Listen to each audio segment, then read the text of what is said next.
Well, Dad couldn't afford laxatives, so he used to sit us on the potty and tell us ghost stories. Oh no! Did you shat?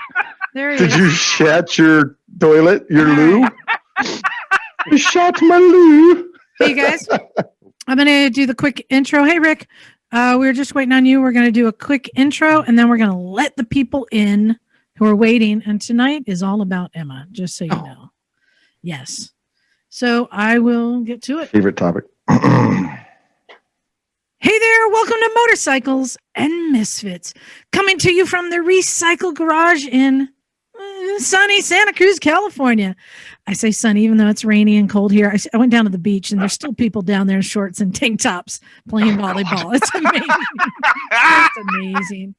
Hey, everyone. This is Liza, and we got another special show for you tonight. We're just keeping it rolling. We've had such a great show, set of shows in December. And, usually we've been bringing in a special guest, but I figured tonight's special guest would be Miss Emma, and not just Miss Emma, but listeners to talk to Miss Emma. So let's find out who is here in the garage tonight, and then I'm going to open up the floodgates. I'm going to let him in. Looking dapper with his mullet. We call it a mullet. It's Bagel. It's just not a haircut. COVID mullet. Front Bagel. 2021 is here. What could possibly go wrong? That defines Bagels. Party in the rear. Exactly. Speaking of party in the rear, coming to us from his man shed, it's Naked Jim. What does that party in the rear mean? Depends who you I thought you said you could keep a secret. Anyway, Happy New Year. Here's to a better fucking something, please. Same to you. And I don't even know what kind of a shack or shed or house it is, because all we can see are window blinds, but it's Rick. Hey, how are you all doing? I'm excited about a new year. Let's try and make this a little better, huh? Yes, let's do it. And I figured the best way to do it is starting off with a bang, and let's celebrate our fellow misfit, Miss Emma. Hello, darlings. Hello. Starting off with a big bang. So, and who doesn't love a bang? Or bangers. Yes. It's a pair of bangs. 2 bangs. So I'm going to open up the gates. I'm going to let everyone in. We'll see who is. Let them in. How about that? Open the exciting. door and let them in. Woo-hoo. All right, here they come. So, Emma, I figured tonight we'd take some questions from the field. Q&A. Okay, yes, ask Miss Emma. And release the hounds. I've got. There's Miss Emma. I brought back one of our favorite games. You could call it Cool or Fool, according to Miss Emma. Oh, Stump the Chump. Yeah, I think that'd be fun to play with. Oh, hang on. Well, you just carry on letting people in. I'm going to get my marker pen because I've got to do my Cool or Fool little signs, don't I? Yeah. Let's see who's with us. Hey, it's our old friend Chris. Hey, Chris Comley, how you doing? I'm doing well. Yourself? Oh, hello, Chris. Hello, darling. As well as we can be. Real men ride Harley Davidsons. I'm not going to dispute that. Yeah, I actually, before we started recording, we were just talking about how saying that during the holidays is a hard time for people. And then you add in COVID and all the politics and everything, which is an especially hard time. But for me, the hardest time is right now, because this is when the taqueria next door closes for 2 weeks for vacation. Oh God! So this is my dark time. Oh, just. I can relate. I am going sober for 2 weeks every year from the 1st to the 14th. So dark times that lie ahead for me as well, Liza. It is no chimichangas for you, Liza. All right, let's see who else. Ooh, that's a nice light fixture behind you, Dan Cooper. How you doing? All right, thank you. And where are you? God, look at that! I say that's almost a chandelier, Mr. Cooper. That looks like a proper Victorian. Oh, he's posh. Yes. I don't know what you call it. Coming. I'm great. How is everyone? We are hanging in I'm there. doing very well. You look like you're coming to us from a Pullman railway carriage. Coming to us from the Orient Express. It's my slightly darkened dining room. Well, it's very nice. Welcome, darling. And Dan, what Thank you. part of the country are you in? I'm in Salem, Massachusetts. Ooh. I guess is it too soon to joke about witches? Is it too soon? No. No. It's never too soon. It's the town's bread and butter. It is, exactly. The tours there are amazing. It's amazing how you can build a whole industry off of burning people. So, I have a question out of the box, which I think Mr. Cooper, Mr. DB Cooper, would be able perhaps to answer. So if I were transported back to, well, I guess it all happened in the 17th century, didn't it? The 16th century. How long do you think I'd last before I got burnt at the stake? I think probably about 10 minutes. She's a witch! Emma, no, you would sink like a stone. Yes, actually, I would. Let's see. Oh, and hey, coming to us from his garage, I see the handlebars behind him. It's Mike. How you doing, Mike? Good. Doing great. Even better now. Last day of vacation and I get to be here. Hello, Mike. Nice. Thank you Hey, for Miss joining Emma. us. Hello, darling. I recognize a Harley-Davidson mirror on that handlebar. Yep. Nice. Well- What kind of Harley you got? Let's see. That one is the Dyna. And then over there I got the Sportster. Bumblebee and Jolene. Nice. I actually like the Sportsters. Let me rephrase it. I like Sportsters to ride. I hate when a Sportster shows up to the group ride. What? Well, they have How come? peanut tanks because you can only go 60 miles for a gas stop. And it's just always a pain in the ass. I like riding them. I don't like riding in a group I ride on with that them. trip. I with the changed one the tank fella. on it. Thank you. Okay. Ah. Yeah. You're doing That's the everyone a 1200C service. tank, right? Yep. I got that. Yeah.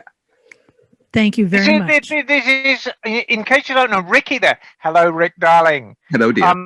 Hello there. This is a Harley-Davidson expert. No, hardly Davidson. Anyhow, Let's keep going. Let's see, who do we got next? Ooh, looking all dapper in his looks like an iron shirt. Hey Ken, how you doing? You got to unmute there. There you go. Oh, sorry, yeah, doing great. I'm from Indiana, but I'm stuck in southern Michigan right now. I'm not even in my garage and don't even have a bike here. So, Ah, I had to well, come you to couldn't this. be I'm riding feeling right now. terrible. You can't ride right now, Yeah, can you? but no, I've seen a couple of bikes out in the last few days. The roads are dry, but it's been pretty sloppy, I guess, the last few days. So You know, everything's probably put up for a few months at least. one of my favorite pastimes in places like Michigan or Indiana in the winter when you can't ride is to go to some of those mega motorcycle stores and just go sit yeah. on everything. Yep, absolutely. I was We don't just in have one a those couple here. days ago. Rick, you know what I'm talking about, don't you? Oh, shopping. I mean, Oh, looking. I mean, But sitting. when you go But yeah. to these other states that have these giant, like Totally. in South Dakota, Oh, like, yeah. oh, I love it. I just sit multi-line dealerships that are just packed. Yeah. even the yeah. snowmobiles, everything. I just sit on Side it. by sides, Razor, all the doodads. Yeah. Oh yeah. Yeah. but There's have one you near not- me that's on 2 levels. Yeah, it's huge. Oh, that's so cool. Yeah. But have you noticed how well turned out he is?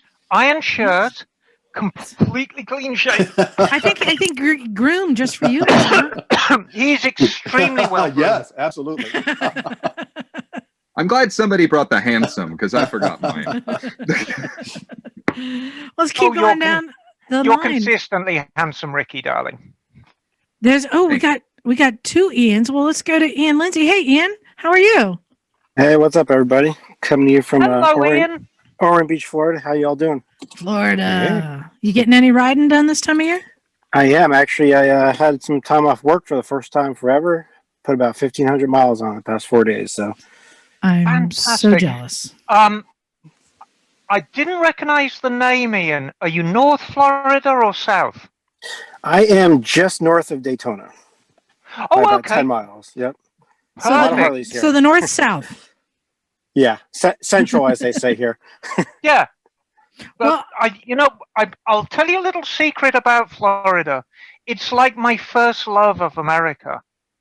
And it was a toss-up whether I ended up in California or Florida. And, I kind of still would have liked the idea of ending up in Florida. It's a pretty neat place. I like Was it a first love, like sloppy and messy and really? Yeah, well, exactly. That's kind of like I Florida. was and wet and yeah. when We Didn't really when I tell too many was- people about it. You made the When I right was- choice, Miss Emma. There's no hills here, so Well, you know? I know, but it's kind of okay. But when I was fresh off the boat, or in my case, a 747, I landed in Miami, and then I went across America. It took 6 months to do it. But I always remember, I spent about 3 weeks in Florida, and I loved every moment of it. Well, Ian, I'm glad you're getting some writing done.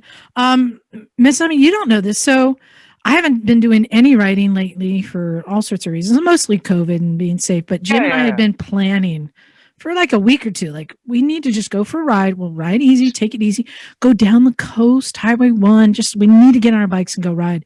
We've been planning it, and we were going to go on Saturday. Yes. And on Saturday morning, within short distance of one another, came rain, an earthquake, and a chromageddon that sounded like a freight train. And we were like, yeah, maybe now's the time to believe in signs. Wow. Right? A what? Just give me a sign. Chromageddon. anything. A chronami. Yes. We have Tornado. a chronado. Ooh. We have ginormous flocks of crows right now. It's pretty crazy. When you have Birders. when you have a downpour, an earthquake, and then the chronami all happen in close proximity, you're like, we have them in Florida right now too. For some reason, I don't know why, but they're all over so the place. weird. Hmm. So Wow. weird. Well, let's find out. Looks like Bryce is in a sunny place. Bryce, how are you doing? Hey, good evening. Can you hear me? Yeah, I Yeah. can hear you just fine. Hey, this is a great. Hello, Bryce. Hey, good evening. Great Hello, to see darling. everybody. Some of you guys don't look like what your voice sounds like. Who would that be talking about? That was really Bagel jumped out at me. Bagel. But That You didn't know he was Bagel. such a manly man, did you? yeah. Everyone is as equally, and especially his scooters are very handsome as expected, and everybody else is equally as handsome as Bagel. We'll Good say save, Bryce. I'll take it. I'll take that as a victory every day. So, But, Bryce, where are you coming out to us from? Out of Mississippi, so it's Ooh. year-round riding weather. My background there, that's actually my Chinese 250 Hawk from Amazon. Oh, wow. nice. Right. I took that out today, did some dirt trails, and it was great. A little muddy, but it's really great. It weighs not much at all. And then I did the same roads on my Ulysses, which Miss Emma gave me some great advice about helping with the oil pressure. And so I did the exact same roads on that bike. And it's funny. It's completely different character, different personality, different weights. Mm-hmm. So the puddles were, much more wet and splashy on the Ulysses because it sinks deeper. But great time, both bikes. And thank God, we have year-round riding weather here. So trying to take advantage of it. And it's just you and me, darling. It's just you and me. Did I give you good advice with Ulysses, or did I send you on the wrong path? No, great advice. Okay, good, So- good. It's the oil pressure, and so thankfully, like you mentioned, the oil pressure doesn't have to be super high on those bikes. No. So I'm actually looking at just confirming why I might get that flickering red, not a constant red. Right, just at idle, wasn't it? Right. When the low RPM. Right. I'm pretty sure, and I think Ricky will confirm this. The oil pressure reading for a Harley, you measure it like 3,000 RPM. I was gonna say at idle, I wouldn't be as concerned. I mean, it's a little blip if you just don't idle. Keep riding. Yes. There you go. That's the best advice of all. Good-o. Red lights and stop signs are only suggestions. Absolutely. Exactly. No cops, no stops. Oh, my word. So let's get to the next. Ooh, Thank you. nice green headphones. It's our next Ian M. How you doing? I'm doing well. Yourself? Good. And looks like you've been sent to the garage as well, or have you? No, this is actually the basement. The basement. Hello, Ian, darling. It looks like you have a giant camera behind you, or a safe, or something. What is that behind you? That circular thing? It's the same thing that Mikey 3 times has right to his left, also. Time machine. Yeah. Mikey, pan over so you can see. It's the washing machine, right? Oh, right. Yeah. See, there's the washing machine over in the corner. How am I meant to know that? I don't do domestic things. You know that. That's a nice set you got there, Ian. Thank you. Yeah. And Ian, what do you ride? But he's washing machine as well. That looks quite industrial, actually. Yeah, that's what I'm saying. Some serious equipment. Yeah, exactly. So that's what washing machines look like. I just pay everyone to do my laundry. Wait, where's the string? Yeah. All right, you two, cut it out. Ian, what is in your garage then? Currently, I have a 84 VF 500F hot air. Oh, that's a good bike. Okay. A 79 XL 250S, that's in pieces. And a 1979 Batavis Starflight moped. Cool. All right. Do you just like vintage bikes or do you like cheap bikes? Which one is it? Are you a deal hunter? Sorry, what was the second type of bike? Are you a deal hunter? Do you like vintage bikes or do you like cheap bikes? Bit of both. I grew up working on cars for the 1920s even, so Wow. older the better to me. Cool. And then Those are great bikes. Bratavus and an XL 250. Love it. now I know why you joined the Ask Miss Emma tier. Here come the bull taco. Yeah, you're going to get your money's worth out of that one. Let's see. Oh, and there's another name I recognize. It's Bob Ogg. How you doing, Bob? Yeah, I figured the mute out. I'm doing well. How are you? Doing okay. Hello, Bob. I'd like to see all the Misfits. This is very awesome. So, And Bob, I'm just going to take Jim a and I'm going to take a wild guess. You were dressed like you're in the Pacific Northwest. nope, just north of Chicago. Oh, just the north. My kind Right. of town, Chicago is. Yeah, not so much. Okay. Yeah, I'm right on the border of Wisconsin, but it's easy. Oh yeah, People no, know the where accent Chicago came is. out then. When you said Wisconsin, there you go. Perfect. Don't worry, spring is just Welcome, around the Bob. corner. Spring's just Yeah. around the corner. Yeah, I hear it's going to be on a Wednesday this year. Oh, that's good. Snowbird humor, nice one. And then also joining us is Mikey 3 times. How you doing, Mike? Hey, I'm only I just came on because I want to make sure Paul's not here. That's the only reason. No, Paul's not here. Oh, Good. Son of a Hey, bitch. would you like to know what I did today, Mikey? Yes, boo. Your bike. You did it. Was Well, it no, I consensual? haven't done it yet. I'm just reminded myself what an idiot I am for taking on a fabrication job as a paying job. Yeah. Natural Why? selection. Well, no, you see, here's a perfect example. If you take your bike into a bike shop and you say, I want, my rear tire changed, a bike shop will charge you an hour to change your rear tire, and that's based like half an hour, 45 minutes, take the wheel out, change the tire, put it back on. Do you know how many times I pulled the wheel in and out of your bike today? Yeah, 20 it's a rigid. times. It's a rigid. Oh. Yeah, Better but than nevertheless, Doing chopper things? Oh, Good thing great. it's got Yeah. a center stand. don't let anyone know that I'm doing chopper things, because I don't want to be known for doing chopper things. Because I've got this But- chopper, and I'm Oh, thinking. but I know you do. I know your chopper already lived in my garage for a little while. One of them, gracious. They's all Yeah, gone the now. shovelhead. Yeah. Yes. Yeah. Well, see, that's the problem. Is I'd just take the fucking thing. I wouldn't leave the tire on and just start banging the fucking fender with a hammer. You know what I mean? That's I an don't give a option. shit. Yeah. I don't give a fuck. I'll just pull the whole thing. I mean, you know what I mean? Remember when we did the VTX? whole Yes. thing was together, and I just whipped out the Sawzall and started cutting. Well, shit off. no. So what I've basically done is I've set up all the mounts on the fender now. I've welded up all the holes that I don't want in the fender, and I'm taking a fender for sandblasting tomorrow, and I'll probably run it up to the paint shop, and then I can do the fabrication on the sissy bar. And Emma's your auntie. Well, yeah, Emma's your auntie. Auntie Emma. So there you go. Auntie E. I wanted to thank all of you for joining us. Yeah, this is great. But especially, I also wanted to be able to thank all of you in person for being supporters on Patreon.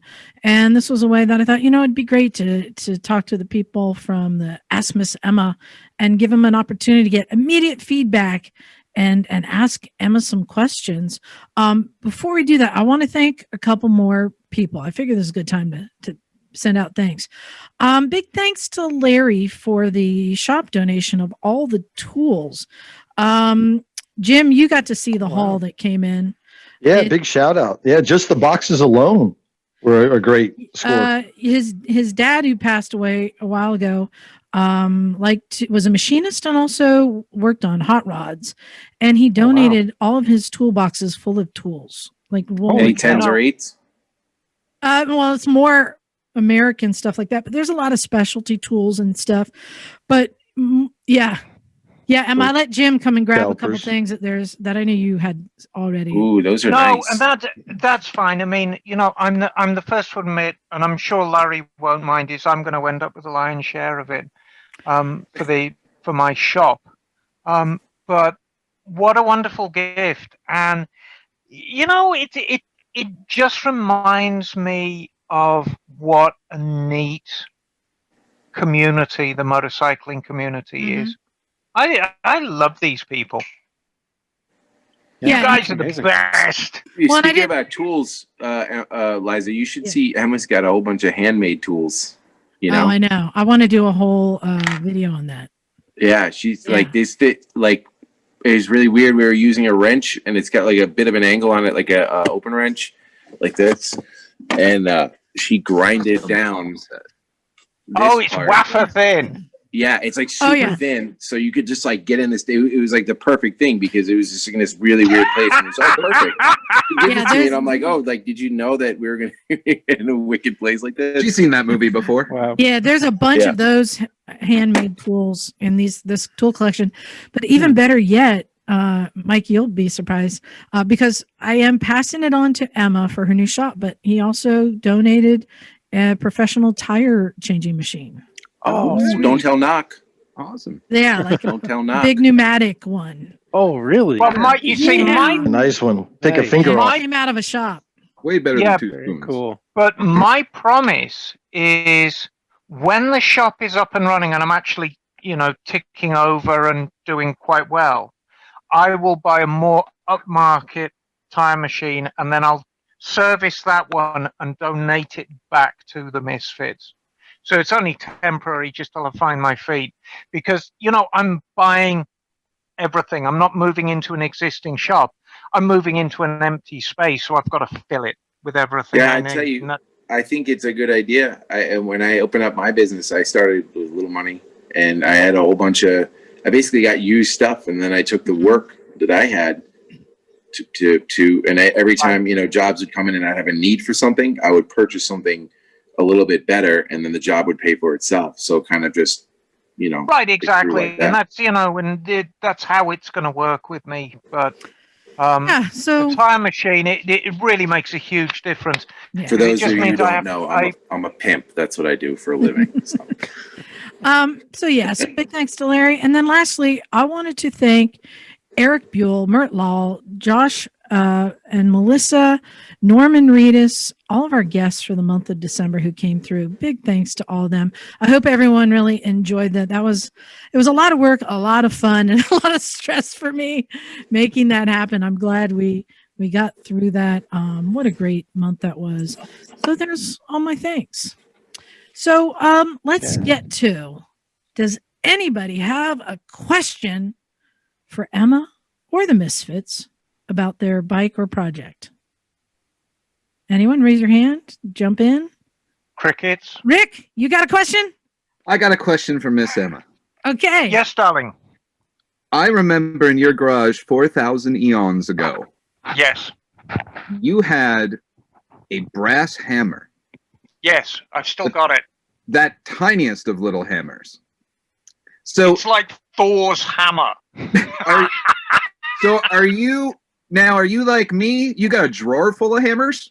Where it's, here's the ball peen and this one and that one and the other thing and the doodad? Or do you make the square peg round hole work all the time? Generally, I find that I've got little hammers, I've got big bloody mallets, and rubber hammers and stuff like that. But it's funny you should mention that brass hammer. It's like the dual. It's the one I keep coming back to. Because whether I'm knocking out a wheel axle or center punching something before I drill it, or I just reach for the brass hammer. And I think at this stage, it's more familiarity with it than anything else. There you go. Yeah, it's just your buddy. It's something I know how it feels. And the handle is actually worn to my hand now. Perfect. I've had that thing for probably 25, 30 years. I got a question. Yes. My question is this. I've been to your garage also, and it's really weird to me that you don't have certain things that I would think would be imperative in a garage, especially with the amount of stuff that comes out of your garage. For instance, a fucking Sawzall. You had me hacksaw that thing. I was at it for like 20 fucking minutes, and I'm like, what is, you know what I mean? Like, what's going on here? Like, Myers, I have the answer. I have the answer for that. That's because a real mechanic uses a hammer. See that? See, what's that? Made in England. That's my Sawzall. That's With why the hammer bike and takes chisel. so fucking long, because you're sitting there hacksawing shit. I never see anything in my. I mean, come on, seriously. Well, no, I mean, to be fair, a Sawzall. That wasn't fair at all. I don't do that much fabrication. Remember? I don't do but the that much Sawzall is as fabrication. important as a hammer. You know what I mean? No. Oh No. yeah. Big time. For you? I'll cut right through a fucking wire loom. I don't give a shit. Sawzall done all day. Well, there you are, you see, and that sums it up. But if I want to cut something quickly, I mean, I've got my cutoff wheel, but the trouble is, and this is something that, everyone needs to be mindful of. I live in suburbia. I live in a very, very quiet cul-de-sac. When I'm firing up the Sawzall, when I'm firing up the compressor or the cutoff wheel, I'm making a hell of a noise. So I have to be mindful that I'm in a residential neighborhood and I don't want to piss the neighbors off. It's as simple as that. I like a harmonious existence. And when I'm in my bought you one, would you use it? A Sawzall? I swear to God. Listen. If I The question is, if Mike bought one when he came over to your place, could he use it? Emma, say yes, and I'll trade you a tire changer for a new Sawzall. I've got to be honest with you. When I end up with tools, I do tend to use them. But I tend to make do without. I think I told you my brother was a professional drummer for many, many years. And he was a studio guy. He'd go into the studio and he'd play for up-and-coming bands. They hadn't learned to play their instruments yet. So they get the session musicians come in, cut the first album, and then hope that in the time between the album being released and becoming successful and they go on tour, the little bastards can learn to play their instruments. Do you make his own sticks? Whenever he went into the studio, everyone would say, where the hell's the rest of your kit? Because he played with such a small kit. And I'm kind of like my brother. I remember, at all the bike shops I've worked at, people are amazed at how little I work with. My toolbox is very, very small. But I've just kind of learned to, and it's not a poverty thing. I mean, it's kind of almost a nomadic thing. I've never had somewhere that I can say, this is my permanent home, so I'm going to spread out. You didn't answer the question. If I got you a Sawzall, would you use it? Yeah, probably. All right. Well, then, Merry Probably. Christmas. I could do surgery on my cat. I'm tired of that fucking hacksaw. And that hacksaw, the blade on the hacksaw is like 20 years old. I never seen anything like that. Have to teach it's a classic. Carbon steel, God. finest. It's got patina. Dude, German. No, honestly, he was grumbling. He was moaning like little girl. Gave me this fucking thing. I will tell you something now. It's the I want it now generation. Here's a butter knife. Figure it out. Yeah, exactly. And let me tell you something now, Mr. Miranda. If you think you're going to butter me up into giving you a discounted rate by buying me a Sawzall, you can forget it, mate. I'm right. I was writing your invoice before I came on here, and there's a lot of zeros on that invoice. I will go on the record to say Emma is unbutterable. Yeah. Yeah, there is a lot of heavy figures on your invoice, Mr. All right, well, I'll tell you what. What? Here's my final deal then. Two Fuck songs. the Sawzall. I'm just gonna get you some new blades for your hacksaw. That's a good deal.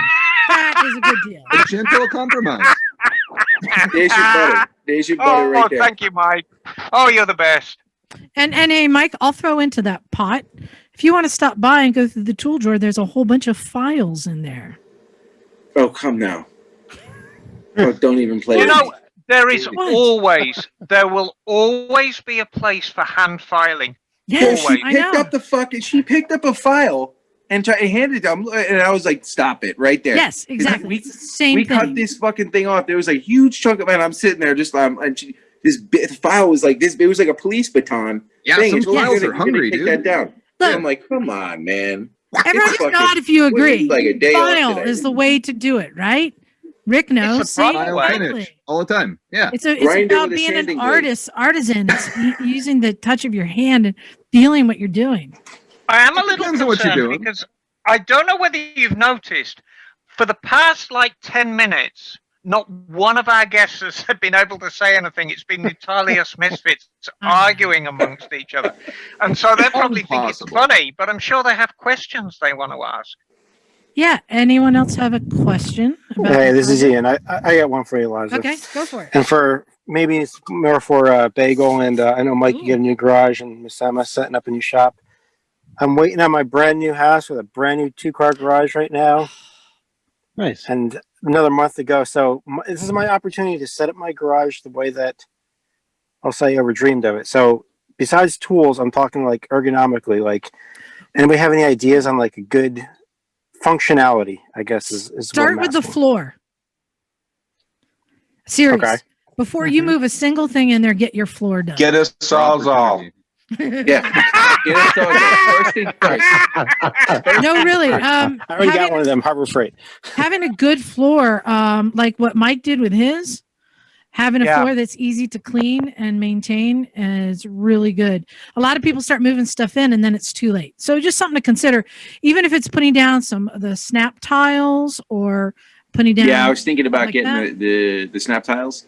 I can tell you exactly, because I don't know if you saw the video of what she did in here, but I had the chance to kind of rearrange the garage the way I wanted when we came in, and it was a big place. And one of the most important things that I wanted to keep was I wanted to make the garage usable. And I have some storage up high, but really it was about just kind of keeping everything kind of close to the walls so that the main open area floor space is open, so I can move bikes around real easily. Because that's the thing, is you got a bunch of bikes and you're moving shit around to get them in and out. It's a little crazy. The second thing that was pretty important to me was kind of visualizing the space beforehand, and not full retard, but I put in the drop down electric, so anywhere I'm working I can pull power. I don't have to run extension cords. And then I also added extra light in each beam, each set of beams. So anywhere I'm working, I've got white light, not that yellow light. So I mean, I didn't have a full vision of what it was, but I kind of had an idea that these would make it a little bit more productive when I am working on stuff. And then I bring my bike to Emma. Yeah, there you go. But I'm glad you brought up the Good subject of light. Ian, the one thing above all else, if you're going to be working on bikes, get yourself some light in there. The more light and the bright white light. If you plan on working on your bike, You cannot beat a nice, clean workbench that is low enough that you can lift an engine on, you can stand at, or you can sit at, and just put lots of light above it. So you can like pull an engine, pull a brake caliper, pull a set of forks, get them on the bench and work on them in decent light. If you're working in a black hole, it's no good. I'm coming from a single car garage with shitty light, and I'm that guy. I will spill anything. I will trip over anything. So this is my opportunity to kind of start fresh and try to do it right the first time. So yeah, Mike, I appreciate the thing with the moving electrical. That's a really good idea on there. I appreciate that one. I had a sweet setup in a rent house recently in Tennessee. So, the joys of not owning a house. But I accidentally inherited a wrap-around work counter that went around. So it was kind of like 3 sides of a 2-car garage. So like when you're looking in, your left, right, and the whole back of that mofo was all counter. And it was like kind of the perfect workbench, but a butt hair higher, which I got used to. I ended up having a little step stool. If I had to bring something heavy up, I made it work. But it was rad because then I could have a spot for a vise. I could have a spot to screw around forks and get oily and greasy shit and brake fluid. I could have a spot for nice painted stuff. I could have a rack when I take shit apart. You know what I mean? I dug that coming out of a shop environment working on cars. Because for me, I looked at how those shops were laid out. All your big heavy shits on the walls to the sides. And in the middle, you're generally pretty mobile. And I like those little rolly carts. The little crappy ones from Harbor Freight work fine. It has 4 wheels and it holds shit. I think those are pretty rad because then you can kind of whatever job you're doing, you could load it up for brakes. Go do your brakes. You got all your brake shit. You're done with your brakes. You go put it away. Like for me, I kind of dug that. But I mean, everyone nailed it. Mike, too, man. Don't forget the floors and don't forget the light, too. That stuff's so important to me. Right.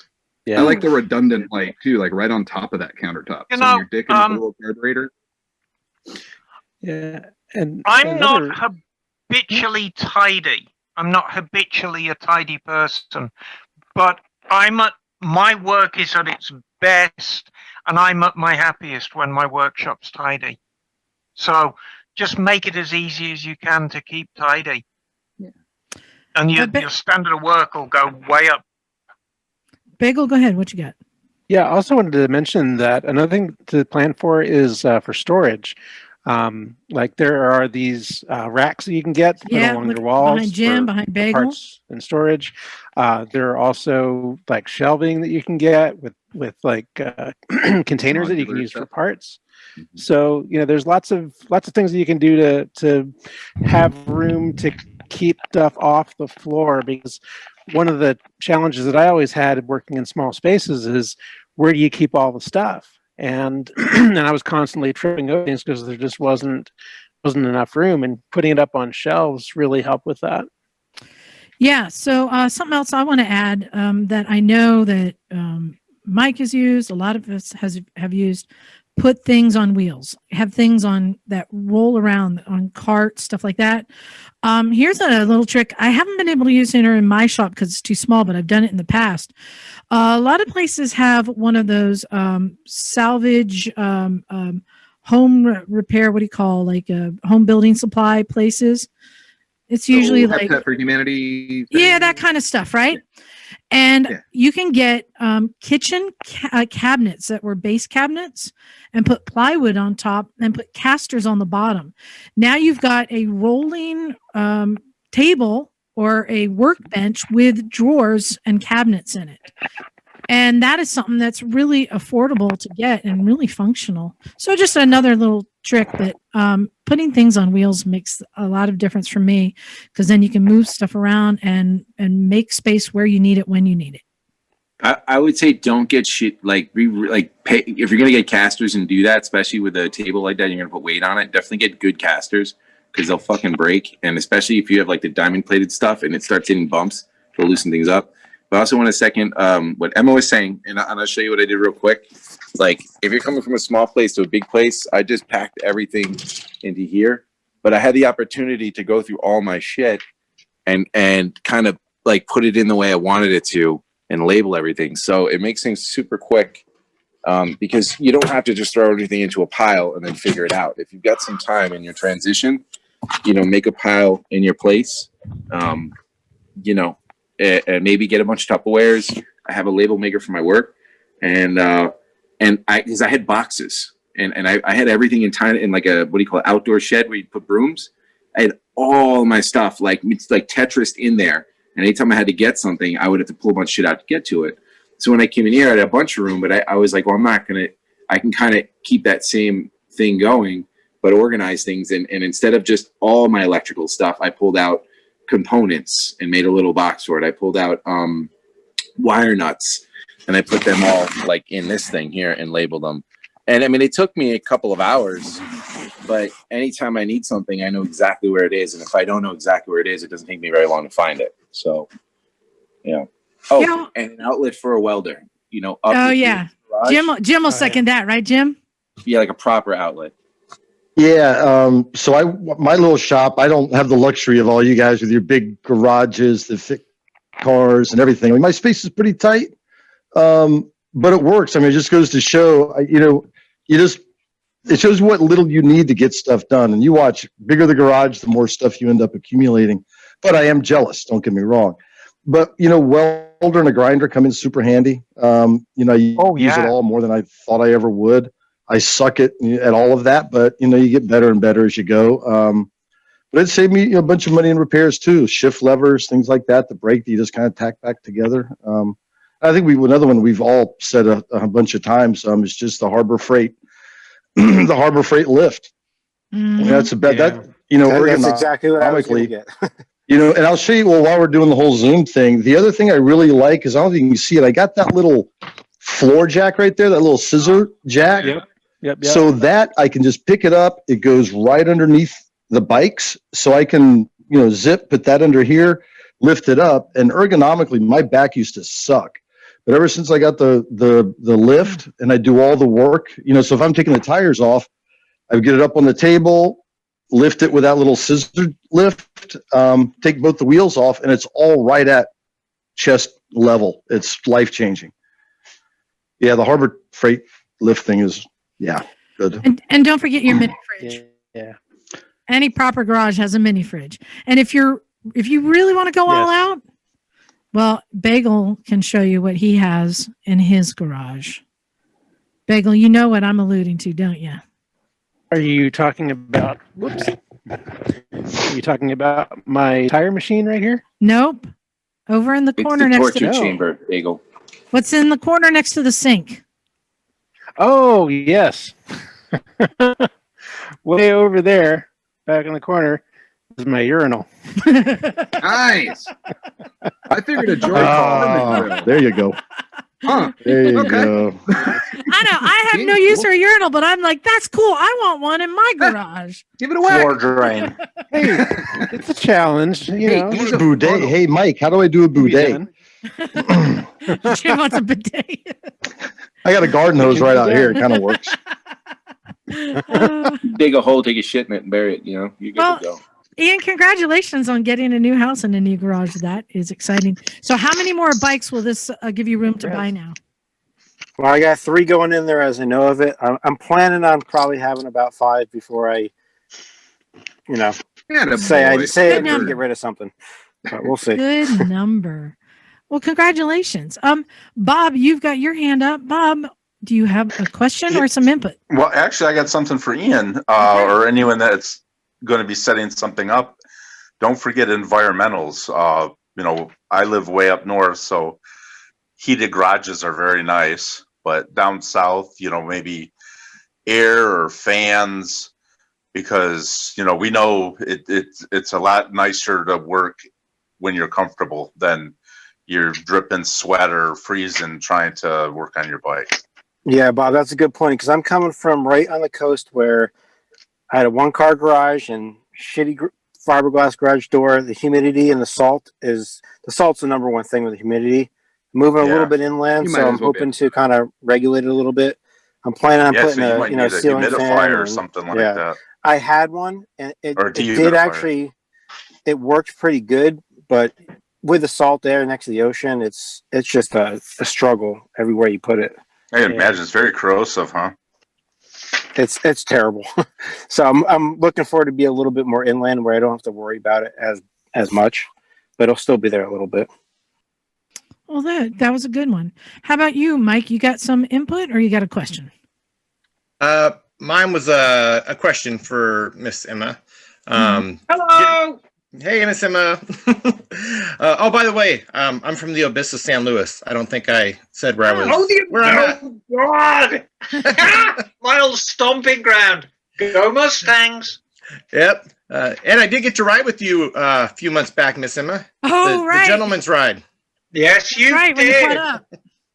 Okay, so my That's question right. is, I've got the cam chain tensioner, which I pulled off the cover, and it's got the stock ones in there. They didn't look too terrible, but I'm coming up on 40,000, so I'm going to go ahead and replace the with the hydraulics. Probably just going to do the Screaming Eagle kit.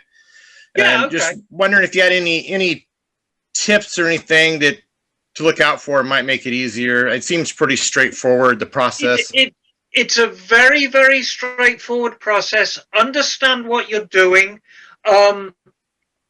Just remember that if you don't want to pull out the valve gear and pull out your push rods from the top, get the Jiffy adjustable push rods. Yep, I planned on doing that. I don't there really you go. want to have to take off the tank and do all that stuff. And I was get bolt cutters. Don't forget that. I've got some bolt cutters. It's fun to get them out. Yeah. Never let the customer watch that part, though. Yeah. While I'm in there, I was going to go ahead and upgrade the cams too, since why not? What would why not? you or Rick recommend? Which bike is it? Is it for your It's Dyna or the the Sportster? Dyna. The Dyna. I just Okay. wanted to do something mild. What year is it? Ricky? 2004. So you're an 88-inch? Yep. Have you punched it out or done anything else to it yet? Do you have an Nothing. airbox and a pipe? It's oh yeah, it does have. When I bought it, I think it's got the big sucker on it, and it basically has no mufflers. It looks like they took them off and put on these little 2-inch tips. I want to put some actual exhaust system on it. It's a little annoyingly loud.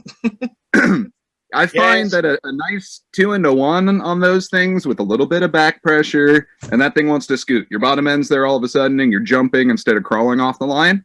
You know what I mean? Mm-hmm. For the cams, if you're trying to do just a bolt-in cam, just be leery of the lift. Make sure you're not exceeding what can bolt in, so you're not overstressing stuff. And I think you could totally do it a keep it simple job. I'd say get a kit with everything inclusive. When I did my motor build, I got stuff from Moto, and that guy Jamie puts together kind of a kit. So it's these pistons, these cylinders, Bob Woods cams, blah, blah, blah. And it was nice because I had some stuff go left. And I was able to call and be like, hey, guy that put that kit together, what the hell do I do here? Walk through it. Everything was a peach. I'd say keep it all simple and do the kit thing. There's a lot of really great manufacturers with aftermarket cam plates right now, too. S&S, Fueling, all that stuff that's out, totally worth looking at. And you'll probably be able to get a cam kit and everything from S&S for pretty cheap right now, I think. That's what I'm thinking. And I concur. Don't go bananas with the lift. It's all about duration, Mike. So be guided by what the manufacturer says. Generally, if you go for a high lift cam, it can actually take power away at the bottom where you want it and give you lots and lots of power at the top, which is a nice rush. But you're going to be like, God, this is gutless off the line. And without the compression and displacement doing it too, you may not get the benefits from a lot of certain cams out there. You know, it's a balance. I say make the phone call. I mean, I'm old. People get weird. I don't know. I think it's call S&S. Those dudes are wizards, and they love helping. You know, and be like, hey, I've got this. Here's where I'm trying to go. Which cam do you think would be right? They have easy start cams, I was going to say, too, that are neat. And so it sounds like what you need to put is a little bit of Viagra in the gas tank if you're trying to get lift and there you go. You know, well, a little bit relative. But Mike's actually got my favorite Harley. He's got this delightful Super Glide, which, as Mike points out, is a little loud, but it's a good, solid entry-level bike. And the thing is about dynos, there's a gazillion of them out there. So people like S&S, they know exactly what to do. The thing is, Mike, really think about how you want to ride the bike. If you're going to ride it around town, which is how most of us ride our bikes, and you want a good launch off the line, plenty of power where you want it, and a nice steady build at the top, that's not going to be a high lift cam, that's going to be a longer duration cam. And S&S they'll advise you on all that stuff. Well, I'll have to give them a call. Yeah, give them a call. I'm curious. I've always thought that it's possible that a lot of the performance enhancements for Harleys was more psychological, you know? I mean, Screaming Eagle sounds so cool. I'm just curious. Do you guys think if they called it a hissing possum instead of Screaming Eagle, that as many people would be buying this stuff? Oh, there's this horrible saying in the South. When you get your bike worked on, they say it runs like a raped ape. I fucking hate that saying. I'm sorry. But so at work, we had this whole thing where I was like, well, what else does it run like? And we're like, oh, a mauled marmoset, you know, and like for a whole day, we just came up with stupid shit. So remember, it could be whatever you want it to be. Can we come up with a game? Are you, Mike, are you cutting everyone off so that we can play a game right now? No, I want to come up with a game where we could rename the Screaming Eagle. You know, the best name takes it. I see what you're Screaming saying. Chicken's been everywhere. I kind of like hissing possum. That's my favorite. I like it. I like it. The shitty shooter. It's got to be like catchy. You know what I mean? Yeah. I like quacking mallard. Weasel. Quacking mallard. Yeah. Is there anything cooler than Screaming Eagle? I like the squeaking weasel. What? Growling tiger? No, I don't know. Angry grandma. Growly tiger. Oh my god! Check out these pipes. I just got them online. They're called the Angry Grandma. That is vicious, Angry Grandma. They're not very loud, but well, they're angry. How about if we do play a game? Because I do have a game prepared. You guys want to play a little game of Cooler Fool Emma edition? Hang on. Yeah, you get yourself ready. So I'm going to explain how this game works, and we're going to use all of our friends here. I think everyone gets a chance to play. Here's how it works. I've picked a topic. It might be an item, a thing, a concept, whatever. And I'm going to tell you what it is, and then you have to guess if Emma thinks it's cool or fool. And you also have an opportunity to explain why you think she thinks this way. So if it's something maybe she's on the fence on, you can convince her to agree with your side. Does that make sense? Bribes help. Emma, just so you know, I think that mic isn't even on, the one that you keep using. Okay. Are you ready to go, Emma? No, she's almost ready. Okay. So let's see. Let's pick our first victim. Oh, you know, how about Chris? Chris, this is like your third time on our show, right? So you're a misfit now. How about we start with you? Okay.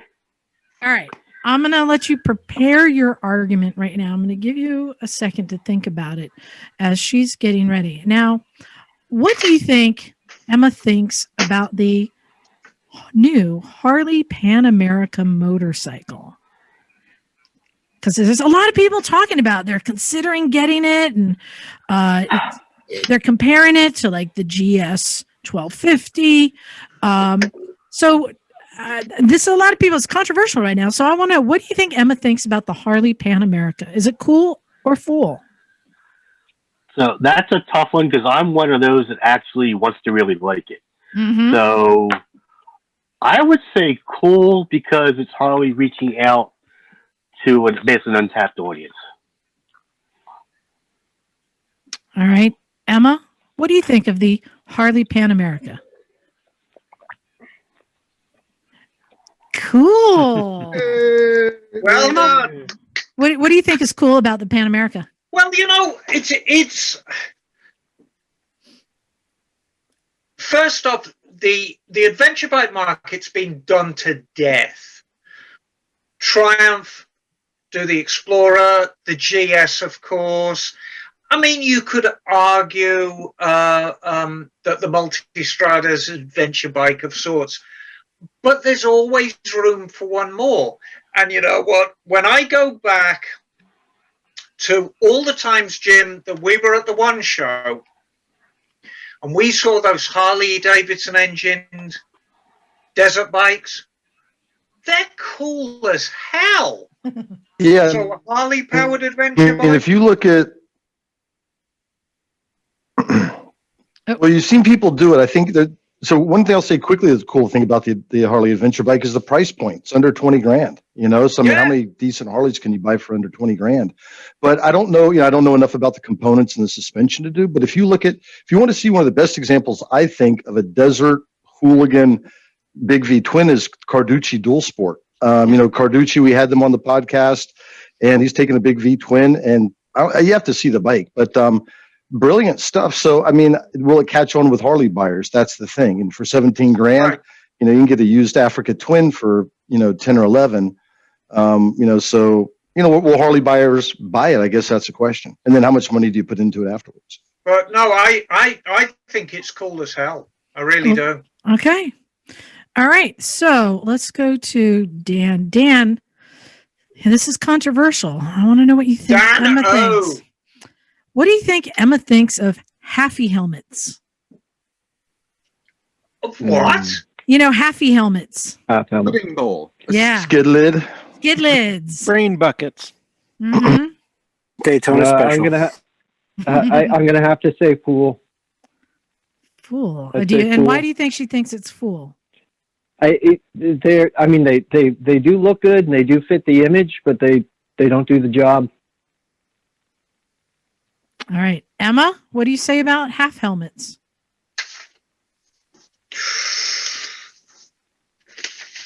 Yeah. Emma says, yeah, you're absolutely right. I mean, for Christ's sake, guys, if you're going to put a helmet on, put a fucking helmet on. Don't put a, pudding basin on your head. And the truth is, I'm not even really sure they look that cool. They certainly don't look as cool as the guys who are wearing them think they are. You might as well not wear a helmet at all. Emma, which might actually be quite cool. Do you know why I find that your answer amusing? Yes. I have so many pictures of you wearing my halfy helmet. Anytime you go test ride someone's bike, you grab my halfy helmet and throw it on. I know, because it's there. I do it at work. They're quick grab. They're right there. Yeah, you've got to do as I say, not do as I do. That's exactly what it is. Yeah, Dan, we could all say it. I wore mine out today. I bought it on my scooter. I use it especially for test rides so I can hear what's going on with the bike, but I'm still complying with the law of having a helmet. If I'm just riding around town, or even when I done a cross country trip and it was in August and hot, I took a heavy helmet, so I always had a helmet. But yeah, so yep, you got it wrong on that. All right, let's go. Yeah, I think you see those half helmets in states that require helmets. Yeah, because around here they just don't wear a helmet if you don't want to. So yeah, exactly. I'm gonna do as I say, not as I do. All right, how about Moto Mike? I got one for you. I don't know. This might seem easy, but maybe not. What do you think Emma thinks about assless chaps? Is there any other kind? There's a lot to think about. For myself, even though I'm a Harley rider, I don't like chaps because besides maybe if it's just cold blocking the wind, they don't keep you dry everywhere if it's wet. So for me, I wear overpants on the way to work when it's cold and wet. And I guess they're not going to provide any protection for your ass if you go sliding down the road. So I'm going to say full. All right, Emma, what do you think about assless you chaps? see, you're only it's kind of half answered, because in a motorcycling environment, it's full. Okay. However, if you're dealing with Grinder, they're cool. If you're working on your it's all about the environment. Grindr or Christian Mingle, Dancing on a bar top. There you go. Yeah, Come gotta on. have contacts. They do make your package look really good. Can we all just admit absolutely. Well, I got a question though. Aren't chaps supposed to be for like horses, and then that's like so branches and stuff don't hit you on the side? Yeah, pretty much. Basically, yes. I mean, that doesn't really relevant on a bike too much. that? Actually, no. When I was a cruiser rider, I had chaps and I wore them all the time because they actually do keep your legs warmer. But without having it in the ass, it's more comfortable sitting for long times and riding. So it does protect your legs from cold and from things coming up, rocks and stuff. Yeah. But how else can you access your Starbucks card if you don't have assless? Nice one. Wearing them over here, you get off your bike and you take your chaps off, and it looks like you just wet your pants if it's wet out because. Yeah, no, and that's true. Incidentally, if you are in England and somebody says, "Oh, do you have your chaps with you?" it would mean something completely different. Your So if mates? somebody said, Yes. "Do you have your chaps with you?" it would be, "Do you have some nattily dressed young men wearing blazers and hats at jaunty angles?" And yes, I've got my chaps with me. There they are. It's Timothy and Fruity Boy and Pip. All right, let's go with Bryce. I've got one for you here. So, Emma, she is a very good fabricator and especially restorer. The thing she loves to do is to make things look stock or look old when they're not. So I want to know, so Bryce, what do you think she thinks of Brat style custom bikes? Can you let me know a little bit about Brat? Is it like So like Google it. Brat style. Do the Google it. It's kind of like along the vein of Cafe Racer, but it's this long, very low seat. And it's the millennials, these dang millennials. It's something that they kind of created. It would be a newer style. Can anyone better describe a Brat style bike? Oh, 70s Japanese bike, flat seat. Flat seat, Yeah, high the pipe, seat that looks no like a flat fenders, seat. Yeah. knobby tires. Yeah. Yeah, no, I think, I see some pictures here. No, I think she'd think they're pretty cool because I see there from I Am Rick. Yeah, it's pretty cool. I think she'd think they're pretty cool. And I think the flat seat is extra cool because she could carry 2 or 3 of her friends on the seat. You nailed it. More than 2 or 3 chaps. Oh right, God, Emma. Bryce. I'm no. going to break your heart, darling. Oh. I hate them. Oh. And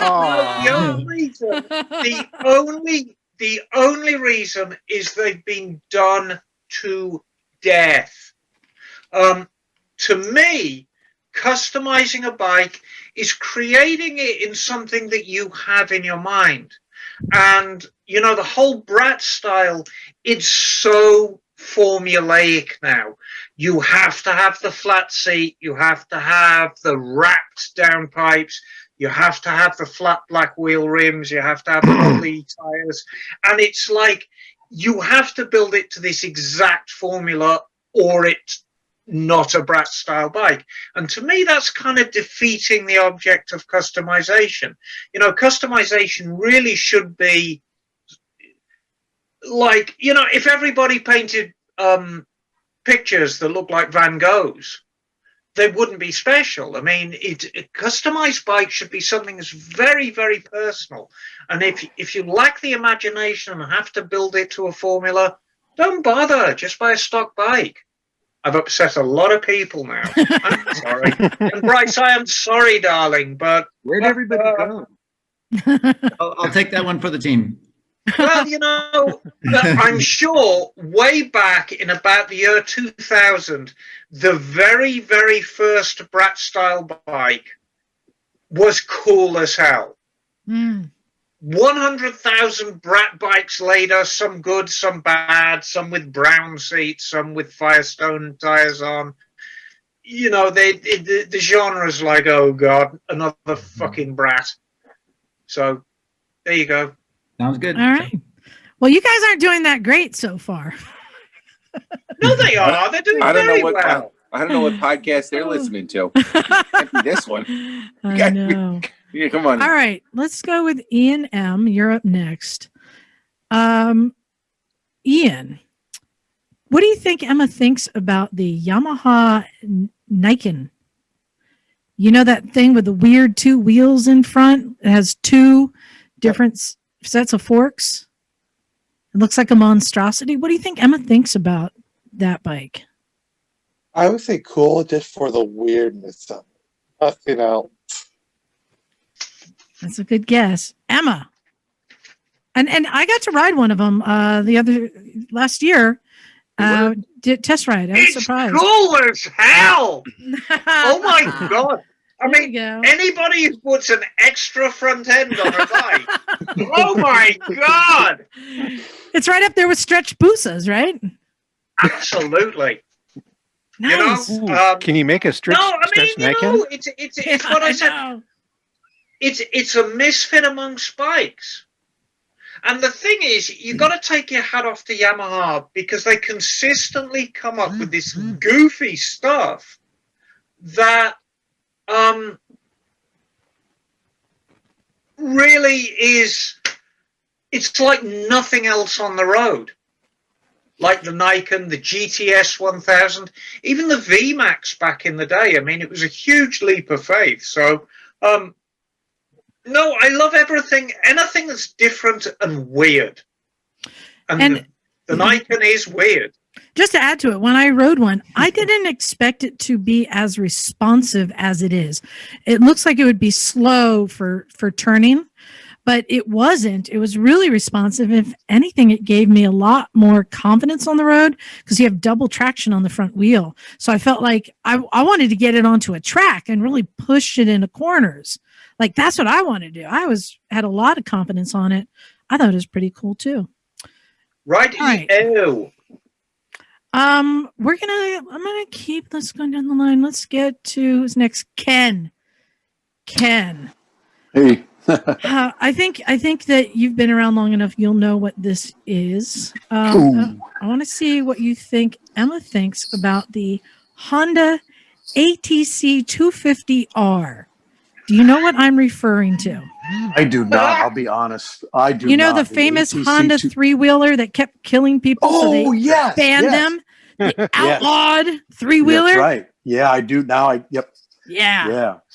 So, what do you think? What do you think Emma thinks? Are they cool or full? I think she would say, bad design or just really cool? Cool. Yeah. Why do you think she thinks it's cool? Because they are kind of cool. I mean, anything that kills people is cool. No. I broke my arm twice on one. Yeah. Yeah, friends of mine that had them, we'd grab on and we'd pull each other down snowy county roads on them. You know, you'd just kind of barefoot ski behind them. So yeah, I'm going to say cool. I guess I should stick with that, but I'm having buyer's remorse about that answer. Well, so, Emma, before you give your answer, I want to know what Bob thinks since he's broken two arms. Bob, are they cool or full? Oh, they're awesome. There it is. Yeah. You know, that's the price of doing business. Emma, what do you think about the ATC 250R? It's full. Yeah. It was designed to kill people. You know, it really was. I think. In retrospect, it's very, very easy to look back and laugh about it. But people got very, very hurt on that trike. And it was so lethal. Honda spent millions setting up training centers to try and get beyond the reputation that bike gave them. Because that facility that we visited in Los Angeles. There's places like that all over the country. So, yeah, you know, it's I'm borderline, but I'm kind of if it was a Yamaha or a Suzuki, I would forgive it a little more. But, you know, Hondas aren't meant to kill you. They should have known better. Yeah. Yeah, well, you know, exactly. Yeah. I think we're really going to look at it as a misstep for Honda because they knew what they were doing. Yeah. Hey, Jim, is it just me or does Ken look like the $6 Million Man? Oh yeah, totally. Yeah. Da, da, da. How's that music go? Lee Majors. Long don't see him at Bonneville. Yeah, long don't see him at Bonneville tumbling across the salt flats. Just as a brief side note, the reason why these things were so lethal was that solid rear axle. Right. And that's what made them so unstable because in a differential gear, when you turn, your outside wheel is tracking a larger radius than your inside wheel. So it's actually turning faster. And so hence the differential makes that happen. An ATC has a solid rear axle. So it's constantly fighting you. You're steering, but the back wheels are wanting you to go straight on. So it's constantly fighting. And it's fun if it's a 125 or even a 90 or so on and so forth. But when you've got a 40 horsepower, two-stroke 250 that's fighting you, you know, people get hurt. But that's what made them so hard. It wasn't inherently that a triangle is unstable. It was that solid rear axle. If you'd have put a proper differential in the back, it really would have changed the nature of them. But of course, that would have added a huge amount to the cost. Sure. All right. Okay. Thank you. All right. Ian L., are you ready for yours? This is one I'll admit I don't know the answer for. Ian, what do you think Emma thinks about leather fringe? Well, I'll be more specific. You know, you get like jackets with leather fringe, you get saddlebags with leather fringe, you get some people put it on their hand grips, a leather fringe. Think of like, you know, an old Indian leather fringe, right? What do you think Emma thinks of leather fringe? I mean, how could you not think that's cool? Oh, it's the simplest one in the world, darling. It's cool as hell. Of course. It's the coolest. I will agree. I always like, especially like the Indians. Like I love the leather fringe. The only thing is, I learned my lesson the hard way, and I threw that one in just as a test. Don't get the fringe on the hand grips because that shit smacks you in the arm. It hurts so much. Have you seen a seat done with it a lot on the side? Yep. I saw this chopper seat recently with like 1 foot fringe. Looks like a sheepdog. Water falling all the way around it. Oh my lord, I want to ride that. Look at that smacker. Yeah, I just don't get the whole concept of the fringe stuff. It looks like the rear tire is going to eat the whole bike. Here's a top tip though. If you have a leather jacket with the fringe and you get caught in a rainstorm, careful how you dry it out, because if you dry it out too fast, your fringe goes crispy. And instead of flapping, they kind of go at crazy angles, and it looks like a cat with the mange. Mind your tassels. Yes. All right. So, Bob, I got one for you. What do you think Emma thinks about traction control? You know, she loves her vintage bikes. Oh boy. Traction control. What do you think? Now you're asking me to try to think like Emma, and that never works out well.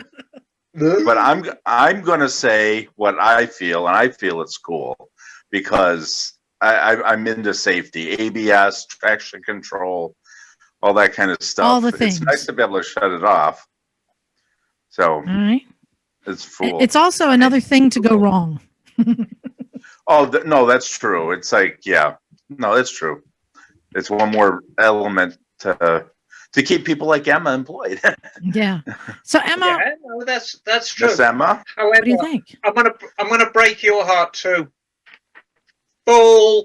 Ooh. It's in the wording. ABS, I love ABS because it's a safety thing. Traction control, you could argue that traction control and ABS are two sides of the same coin. They are, but they're not. ABS really helps you. Traction control is quite intrusive. You all should know me well enough right now that I'm a horsepower junkie. The more horsepower you can give me, the happier I am. And TCS actually cuts your horsepower. When that back wheel starts spinning, it ratchets your horsepower down. So anyone who knows me, that anything that affects horsepower, count me out. There you go.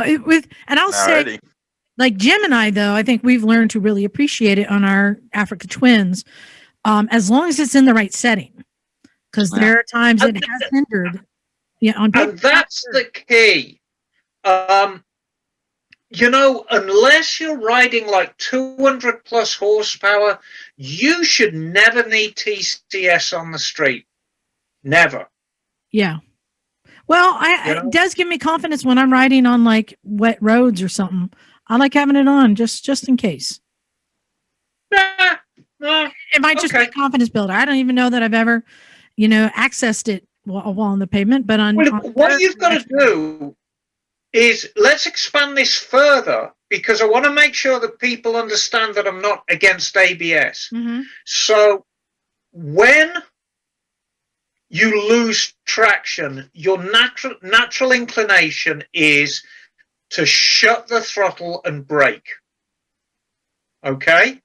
So, if we take ABS, if you lose traction and you're braking, your natural inclination is to shut off and brake more, which will cause a wreck. Do we all agree on that? Mm-hmm. Yeah. Right. So that's where ABS is helping you. If we take TCS, if you lose traction when you're giving it the beans, what are you going to do? You're going to shut the throttle.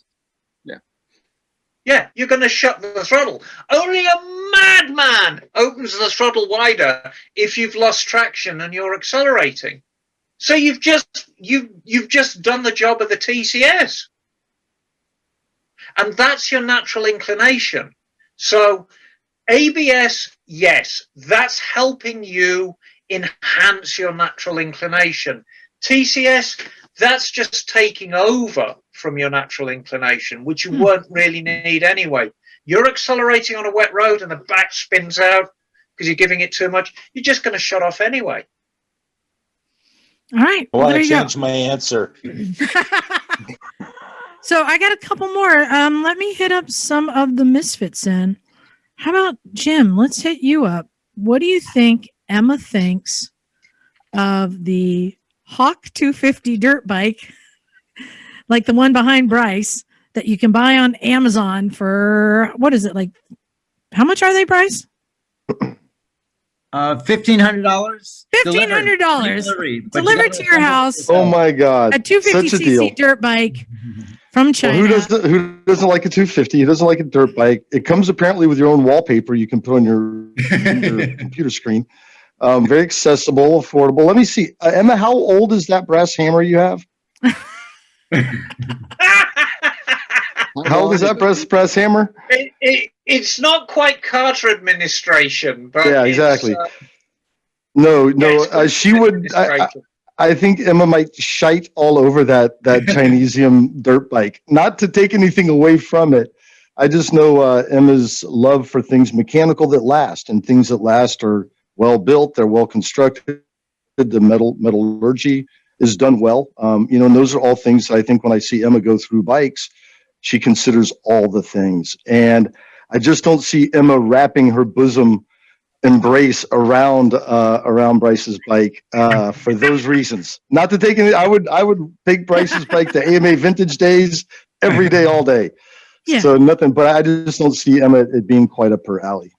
Emma, what do you think of the Hawk? Oh, Jim. I think it's cool as hell. I'll tell you why. So Michael, disappointed. Tell you why. Oh Bryce, gosh. darling. Bryce, darling. Yes. What did you do today? Oh, I took it out through mud and dirt roads. Today, Bryce took out his bike and he rode it and had a damn good time on it, and it cost him $1,500 for a brand new bike. You can't go wrong. You absolutely can't go wrong. If you can buy a brand new bike for that amount of money and you can go out and have some fun on it, it's the coolest thing in the world. Jim, come on, get a grip, man. Okay. Sorry, I gotta extend my credit cards a little bit more so I can buy some $1,500 dirt bikes. My bad. Yeah, it's everything's valid. A motorbike, if you can swing your leg over it and have fun and fall off it and hurt yourself and just pee your pants laughing and get muddy and bloody and ride it home and think, Christ, what a brilliant day, which I think Bryce did today. $1,500 for a new bike, you absolutely can't go wrong. So, and that's coming from Emma the biker. I'd like to talk to Emma the mechanic for a minute. Emma the mechanic, what do you think of the Hawk 250? Oh, I would have to see one. I mean, I remember somebody showed up at Superbikes on a Zhong 250, which I think is probably quite similar. And I was absolutely appalled how badly the thing was actually bolted together. But he rode it in and he rode it away, and it actually sounded quite sweet. So, I mean, you pay your money and take your choice. If you waddle off down to Monterey Peninsula Power Sports and buy a CR250F, it's what, $5,500 now, isn't it? $6,000. So for a quarter of the price, are you getting a quarter of the bike? Are you getting a quarter of the fun? I'm sure the fit and finish on it is a bit core blimey in places, and I'm sure Bryce would be the first to admit it.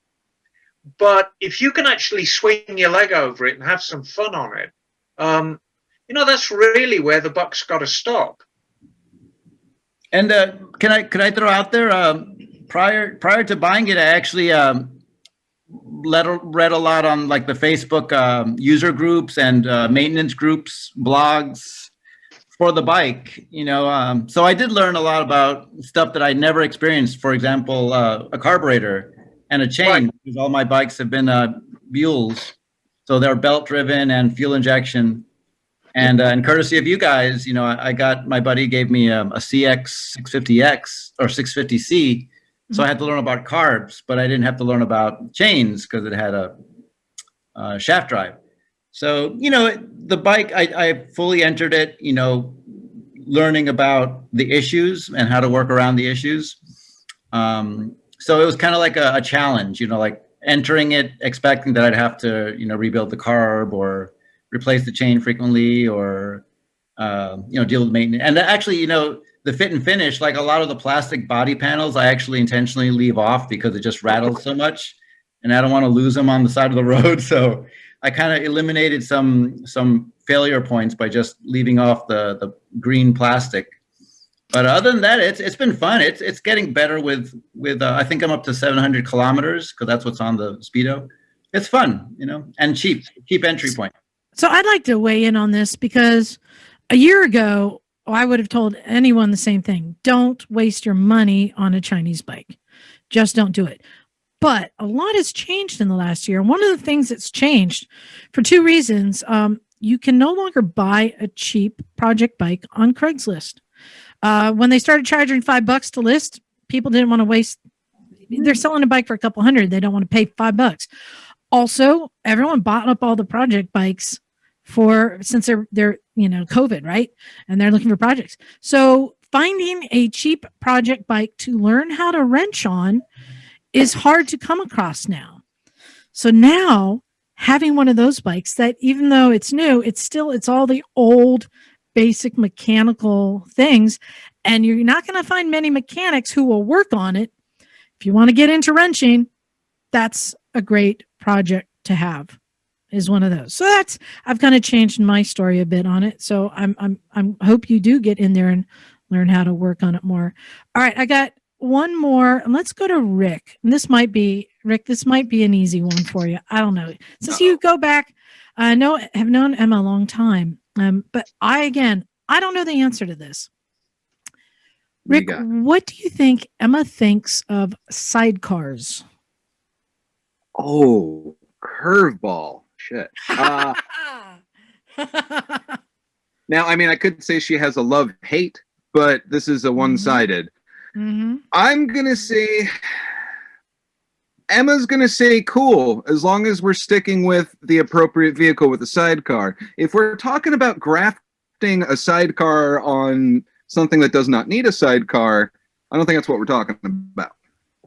But I'm going to say if the vehicle's a sidecar bike, if it's a, an airhead with like a sidecar that's appropriate, an old panhead or something that's a sidecar bike. But if it's an SV650 with a sidecar, I'm going to be kind of confused. The last bike with a sidecar that I rode was actually a buddy scooter. Ooh. Yeah, with the now sidecar. That's muddying the waters. Yep. I'm going to go ahead and say cool, though. Cool? All right. Yeah. Emma, what do you think about sidecars? Cool. I win. Oh, they're cool as fuck. And you know what? Isle of Man TT races, the sidecar racing is always the crowd favorite. It's terrifying. It's brilliant. It's just the best. So sidecar, cool. The little monkey is dangling off the ground. Yeah. Yeah. Jim and I have seen in person, I think, the coolest sidecar rig ever. What's the name of the director from the Titanic and Avatar? Oh, James Cameron. James Cameron. Jim, you know where I'm going with this one? Oh, we were going about the coffee maker up in Portland, but I think we're going Peterson. I think when we talked to Gary Davis, they used it on Terminator too. It's a VMAX with a sidecar rig with a camera rig attachment. So the camera operator is sitting on the sidecar, but the rider is on a VMAX because it can haul fucking ass. Well, and it's not a Harley, so it'll start when they got to film because that's expensive. And it's a pretty cool thing to see. I will take your sidecar up a notch even from there. If you will recall the Batman Batcycle. Yes. Robin had the sidecar, and not only was it a sidecar, but Liza, do you want to tell the rest of the story about the sidecar? Yeah, it's a little car that rolls out of the sidecar, and it's like a little go-kart. I have the model in the garage. So Robin could detach from the Batcycle and drive it around this little sidecar. I'll take you even one deeper. For Emma to build? Oh, I could build one of those. I'll take you one deeper. Let's see, Emma, do you know what motorcycle was used for the original Batcycle?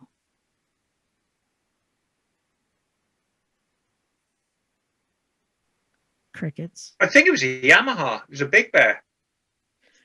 No, and now I'm forgetting. It was I think an Italian like 60s bike. Anyone else know what it is? All I can remember was all the hand-formed fairings. I think it was like a 650. I Google that shit.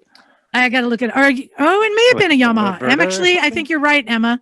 I think it was a Yamaha. I think it was a Yamaha two-stroke. It might have been a Big Bear. Yeah. However, you're right. The coolest sidecar of all, was also the most controversial.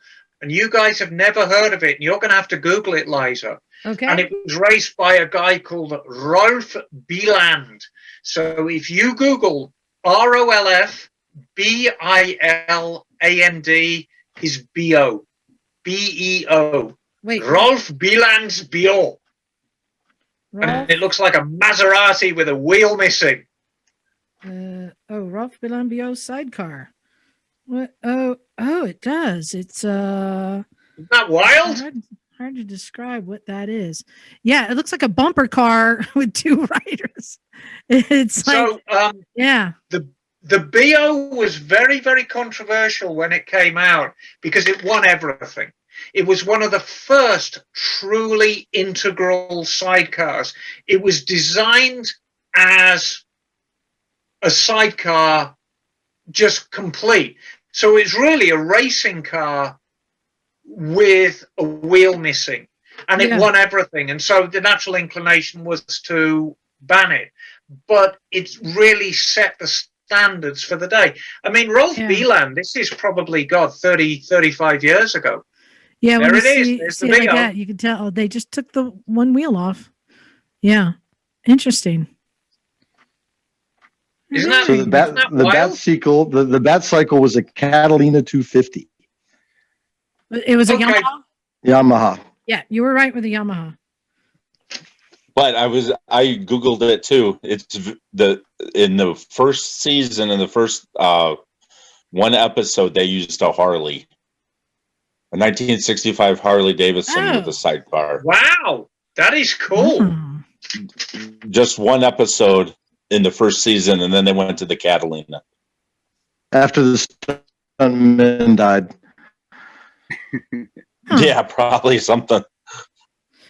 All right, hey Emma, I'm going to throw in one more, and this is an impromptu because I just got a text on this one, and this is pretty cool. Okay. So you know our friend Sheila in Texas? Yes. Hello, Sheila. Well, I don't know if you saw what she has made. I'm trying to find a Yes, she picture. did that little Grom adventure bike. I mean, So kitty. Sheila is not very big, and so yeah, she has trouble fitting on larger bikes, and she took a Grom, here it is, and turned it into an adventure bike, and she went out on a legit adventure with guys on like big adventure bikes, and has been riding with them. How cool is that? Nice. it's the coolest thing in the world. So she's gonna kill me for this. I gotta follow up. So poor Sheila, she's out there riding in down in Texas with all these guys on big bikes, and they're all crashing and everything. So she crashes. She's okay, but she broke a couple ribs, decided to ride in the chase vehicle and kind of take it easy. And so at one point they were stopped, so she had to pee. So she went over to a little cliff edge just to crawl down it to get hot, hidden, and fell down. Oh no. Fell down and fell about 4 feet onto cactus and rocks. Oh no! It's worse. With broken ribs. Oh, Bless her little God. heart. And I asked her, I said, so what do you think of adventure riding now? And she's like, love it.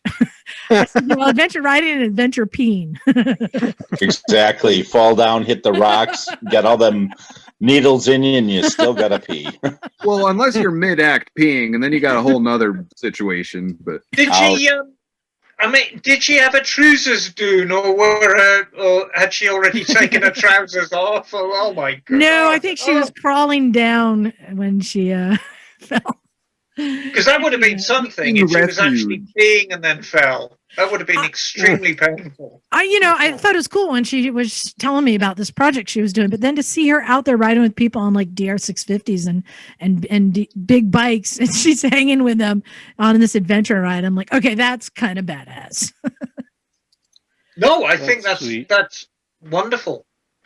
Well, there you go. That's a round of Cooler Fool Emma edition. What'd you guys think of that? Pretty Excellent. fun. I never know what she's going to say either. I'll be honest. I like that's why I try and come up with topics. I'm like, I wonder what she's going to think of that. Well, my promise is always to be honest with everyone, which means that if I don't agree with you, as heartbreaking as it is, and it breaks my heart as well, but it's important to me that I give an honest answer. And so it is what it is. Everyone has an opinion. I have a quick announcement to make. It seems like we're just doing these back to back, and that's because we are. I'm announcing that we've now started working on our next Moto Film Festival, and this time it's going to be Santa Cruz Moto Film Festival. I'm excited about this because a lot of people don't realize that last year, this time, we had curated, had judges watch all these films and had an amazing film festival for everyone. And then COVID hit and the theaters got shut down and nobody but the judges got to see all these films. And there was some really cool stuff in there. So we're going to be taking it online again, Santa Cruz Moto Film Festival. But the announcement I want to make, this is going to be in May. the announcement I want to make is we're currently accepting submissions for films. So if there's somebody out there who wants to make a film, has a film, or knows somebody who made a film, I mean, we have a category of 5-minute films. So it's anywhere from short to ultra shorts, which is under 10 minutes, to features. And the Santa Cruz Moto Film Festival is about all things two wheels. I want to show as much of the two-wheeled community as possible. I want to see everything. So if anyone out there has any films that they've made or want to make and submit, or know somebody who's made a film, go to revsisters.com. We're going to be putting up the link to submit films for the Santa Cruz Moto Film Festival. And I'll be giving updates as we're getting this curated and tickets become available for next May. So there you go. Good on. Emma. Yes, darling. We got a little bit of time left. I wanted to know, did you have anything you wanted to talk about or share with us? Well, how would you like it if I did a very, very brief little history hole? Okay. So I wanted to talk about, it's quite timely, really. We've had a lot of motorcycle racers on the show. We've talked about what we admire in racing and what we feel is the pinnacle. And my answer's always been the same, is the Isle of Man TT. They cancelled it again for 2021, unfortunately. But I thought it might be nice just to talk a little bit about the very, very early years of the Isle of Man TT and how it became to be. So, look at Emma. Did you see what he's wearing? Did you see what Jim's wearing? Isle of Man TT. We got a special invite. You didn't get the invite? It's for the 2020 that didn't happen. Emma, guess what? I've got one of those with your name on it here too. Oh, fantastic. Yeah. Perfect. But why the Isle of Man? How did it come to be? How did it become this spectacle? And so I think a lot of people don't realize that the Isle of Man TT goes back as far as it does. I mean, it goes back actually to 1904. Now, this is before the bikes actually raced. So the reason why the Isle of Man TT, the Isle of Man was picked was in 1903, Britain had a mandatory 20 miles an hour speed limit. That was it. You couldn't go above 20 miles an hour anywhere. Now remember, this was the infancy of motor vehicles. 20 miles an hour was considered a very, very high rate of speed back then. We'd gone beyond, the guy walking in front of the car with a red flag. But still, that was the absolute top speed anywhere. And so what we've got is the secretary of the Automobile Club of Great Britain. He was very, very interested in competition. Now, competition back then was not necessarily ultimate top speed, but it was trials. It was trials for these new cars, which would involve climbing hills, yes, ultimate top speed, but braking and handling trials. And he was very, very aware that in Britain, 20 miles an hour, it wasn't going to fly. So he approached the Isle of Man as a stopgap measure, because the Isle of Man is situated between Britain and Ireland. And he was secretary of the Automobile Club, which covered both countries. So we thought, the Isle of Man, this might be an interesting thing. And they said, yeah, sure, you can run a trial here. And the original trials were called the Gordon Bonnet trials. And there were races, but it was over a highland course. It was basically a road course. And this is what makes the Isle of Man special. It was always on public roads. And the Isle of Man's a mountainous little island. If anybody's ever actually been there, it's not like Florida. It's the complete opposite. It's hilly, it's mountainous. One minute you're up high, the next minute you're down by the coast. Weather can change. It's a great trial for a vehicle. So in 1904, the Gordon Bennett time trials were held. In 1905, they introduced motorcycles. So 1905, however, bikes back then weren't even powerful enough to complete the course. So really, we have to go to 1907 when the first motorcycles raced. And there were two classes. There was the single-cylinder 9 horsepower class and the twin-cylinder 7.5 horsepower class. Isn't that amazing? I think my vacuum has more horsepower. Yeah, I mean, it's incredible. So let's have a look. And there were regulations that covered silencing for the bikes, mud guards, pedals. It really was. It wasn't an outright race. It was a trial for the bikes. Now, by 1911, the bikes had become powerful enough that now they could take on the mountain course, which is what the cars had been doing up to that point. So let's have a look.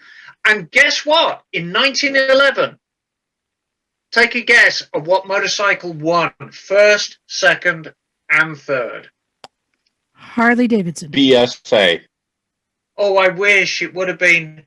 And you were closest, Liza. Indian. Indian took the first 3 spots. It wasn't until 1912 that British bikes and actually Scots, which were 2-stroke bikes. But did they have any fringe? I'm sure they did. Well, it's an Indian. Of course it had bloody fringe. 5 horsepower. Come on. Exactly.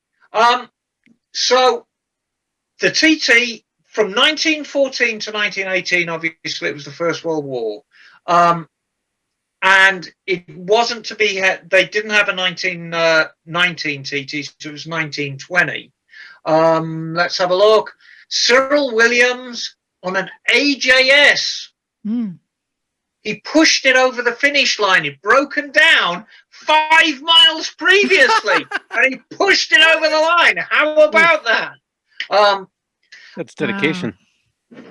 It is. And I mean, that's the key. When you look at the history of the course itself and the people who ride it, it seems like every decade that it belongs to a certain rider. You know, in the 1920s, it was a guy called Stanley Woods. He entered, his first race was in 1922, and he really dominated it. As a side note, in the 1920s, the lap record was at about 55 miles an hour.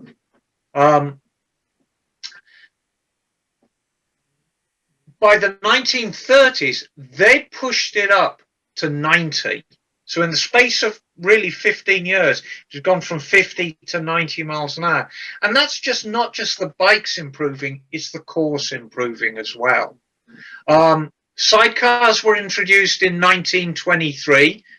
Always a favorite. Love the sidecars. And in the Second World War, from 1939 to 1945, obviously it was the Second World War, the TT returned in 1947. Incidentally, the lap times immediately after the Second World War was slower than before because the gasoline was of such poor quality. Gasoline was in very, very short supply in Britain really up until the early 1950s. And what was available was very, very poor quality, so everything suffered. The 1950s, it was all about, you know, we talk about people, the decade almost belongs to them. It was really Jeff Duke and Bob McIntyre were the 2 racers. Jeff Duke, the Englishman. He was always on a Norton. And Bob McIntyre, the Scotsman, he was the first one to lap the mountain at 100 miles an hour. And that is in 1957. Unfortunately, Jeff Duke had got really achingly close. He'd got like to 99.9 miles an hour in 1956. So he was kind of pissed. We go on to the 1960s, and there's some heavy hitters in the 1960s. John Certis is worth a mention, and he's a very, very interesting character. He was a really gifted racer, and he was a motorcyclist and a car racer. Very, very interesting guy and hugely talented. You could argue that we've all seen Ford versus Ferrari. What people don't realize about Ford versus Ferrari, he'd walked out on the Ferrari team the day before the 1966 Le Mans race. Had he raced, it might have been a very different outcome. But in the early 60s, he was racing motorbikes, and very, very successfully. And of course, my hero, Mike Halewood, made his debut in 1961. And he rode on Hondas pretty much exclusively through the 1960s. Now, the 1967 race really is considered the biggest nail-biting race in Isle of Man TT history. And he was riding a Honda. Giacomo Agostini was riding, I want to say he was riding a Galera. Let's have a look, see if I can... No, Giacomo Agostini was on an MV. And that was considered one of the best races ever. Emma, weren't you there? Weren't you a bar maiden? Yes, I was. I was, darling. And then let's talk about Mike Halewood. He retired after that race in 1967 from the Isle of Man. But he came back in 78 and won it on a Ducati. And that was really a turning point for Ducati and Mike Halewood. And I was there. Cool. Brilliant race. Oh, yes. Still slinging those pints? Still slinging those pints. We move on to the 80s. Anybody like to take a guess who the 80s belonged to? Some would say he was the most famous. Barry Sheen? No. Barry Sheen never liked the island. No, okay. Never liked the island. And this It's the guy with the sons. It's the guy who's he passed away. The tire guy. The tire guy. What's his name? Michelin? Goodyear? Joey Dunlop. Joey Dunlop. There you go. Your man. Joey Dunlop. Yeah, I think it's Dunlop. The greatest island racer of them all. Entire 1980s. And this was a wonderful time for the TT because this was the era of the big two-strokes. And these were high-powered bikes. These are 150 horsepower two-stroke bikes. They're still learning about handling. They're still learning about braking. But you're turning in some amazing lap speeds. In the 90s, now you're talking about Carl Fogarty. And he was an interesting character because he always did well on the island, but he also did well on normal road racing as well. You know, Foggy was a very, very successful racer, usually on a Ducati. And then, of course, we were talking about him last week, Trevor Nation on the Norton. Fantastic winning bike. And then let's have a look. At the in 2000, Joey Dunlop, he recorded his 26th and final TT win, and he was 48 years old when he did it. And in the early 2000s, it was John McGuinness, another Irish road racer, who did very well. So, and that really brings us into modern times. But it's interesting when you talk about the Isle of Man. That it really was born out of a 20-mile-an-hour speed limit in England. And it's become this phenomenon. If you've never been to the Isle of Man, it's like nothing else.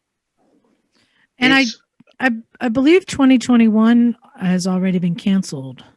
2021 has been cancelled. And as disappointing as that is, if you've been, you understand why they had to cancel it. I mean, the crowds are like nothing you've seen.